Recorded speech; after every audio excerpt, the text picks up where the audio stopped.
Self awareness யாருக்கு இருக்கோ அவங்களுக்கு தான் செல்ஃப் கான்ஃபிடென்ஸை எக்ஸ்பீரியன்ஸ் பண்ணுற தன்மை வரும். தன்னை பற்றி யாருக்கு தெரியுமோ அவங்க தான் தன்னை நம்பிக்கையோடு செயல்படுறதுக்கான ட்ரைனிங்கை அவங்களுக்காக தனக்கே தர முடியும். அப்போ என்றைக்குமே உன்னை முதல்ல புரிஞ்சுக்கோ. அடுத்தவன் உன்னை புரிஞ்சுக்கணும், அவனை புரிஞ்சுக்கணும். எவனும் இந்த உலகத்தில் நம்ம புரிஞ்சுக்க வேணாம், யாரும் புரிஞ்சுக்க வேணாம். நீங்கள் அவங்க புரிஞ்சுக்கோங்க. புரிஞ்சுக்கிட்டு உங்களை நீங்கள் வழி நடத்துறதுக்கு தயாராகும். நீ தான் எல்லாம். உன்னை தூக்கிட்டு போய் நீ தான் வந்து முதல் பொசிஷனில் உட்கார வைக்கிற திறமை உனக்கு தன்னோட பொறுமை வேணும். இப்போ நம்ம வந்து டக்குன்னு எல்லாத்தையும் முடிச்சு டக்குன்னு போய் என்ன பண்ண போகிற?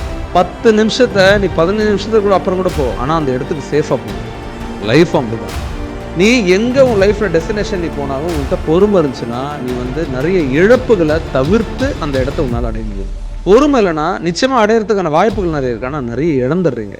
பொறுமை இழந்தவன் எதையுமே அடைஞ்சதா சரித்திரமே இல்லை. பொறுமையை கடைப்பிடித்தவன் எதையுமே இழந்து சரித்திரமே இல்லை. இது நல்லா ஞாபகம் வச்சுக்கோ. வாழ்க்கை நிச்சயமாக அடுத்த நிலை கொண்டு போய் ஸ்ட்ராங்காக